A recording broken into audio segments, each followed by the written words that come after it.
आखिर इसके पीछे क्या राज है कि खाना काबा के ऊपर से हवाई जहाज नहीं गुजर सकता, गुजरे तो गायब हो जाता है। आइए जानते हैं आखिर खाना काबा के ऊपर से जहाज और परिंदे क्यों नहीं गुजरते।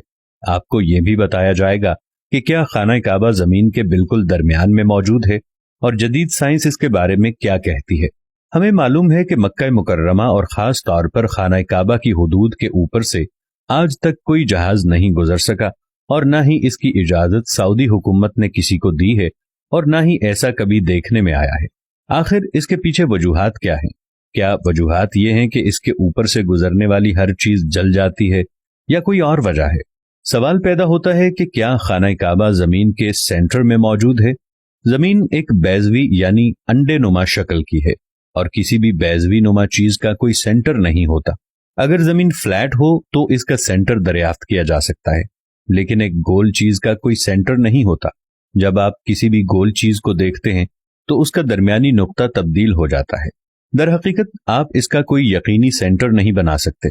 इसलिए अगर ये कहा जाए कि खाना काबा इस जमीन के सेंटर में मौजूद है तो ये दुरुस्त नहीं है। जमीन को बनाने के लिए जो टुकड़ा सबसे पहले बनाया गया था, आज वो टुकड़ा सऊदी अरब कहलाता है। ये बात साइंसी एतबार से भी दुरुस्त साबित की जा चुकी है।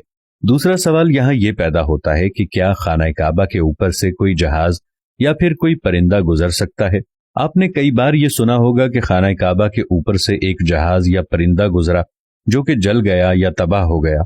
ये बातें सुनने में तो अच्छी लगती हैं, मगर इनके पीछे कोई तारीखी हकीकत नहीं है। अहम बात यह है कि क्या वाकई खाना काबा के ऊपर से किसी भी जहाज को गुजरने की इजाजत नहीं दी जाती। सऊदी हुक्काम और सऊदी एविएशन ने सख्ती से पाबंदी लगा रखी है कि किसी भी किस्म का कोई भी जहाज मक्का मुकर्रमा या हिजाज की सरजमीन के ऊपर से नहीं गुजर सकता। इसकी अहम वजह यह है कि जो भी आज़मीन हज जो हज या उम्रे के लिए जाते हैं, उनका जहाज सबसे पहले रियाज ले जाया जाता है और रियाज से लोगों को बसों और ट्रेनों में लेकर जाते हैं। इसकी बड़ी और पहली वजह यह है कि अल्लाह पाक ने कुरान मजीद में गैर मुस्लिमों को पाक सरजमीन में दाखिल होने पर पाबंदी आयद की है और दीगर आयात भी मौजूद हैं जो ये साबित करती हैं कि मुशरिकीन मदीना और मक्का में दाखिल नहीं हो सकते।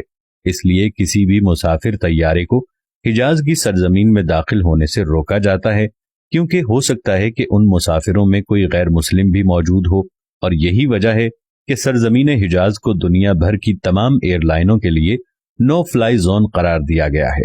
दूसरी तरफ जिन इलाकों में ऑयल रिफाइनरीज मौजूद होती हैं, वहां भी किसी फ्लाइट या जहाज को गुजरने की इजाजत नहीं मिलती, क्योंकि अगर कोई जहाज वहां गिर गया तो एक बहुत ही खौफनाक धमाका होगा।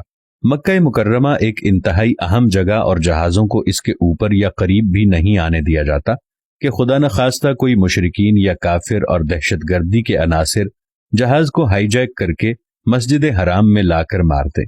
सऊदी हुकूमत ने भी पूरी दुनिया को वार्निंग जारी की हुई है कि अगर किसी ने भी ऐसा करने की कोशिश की तो मिसाइल मारकर वो जहाज तबाह कर दिया जाएगा।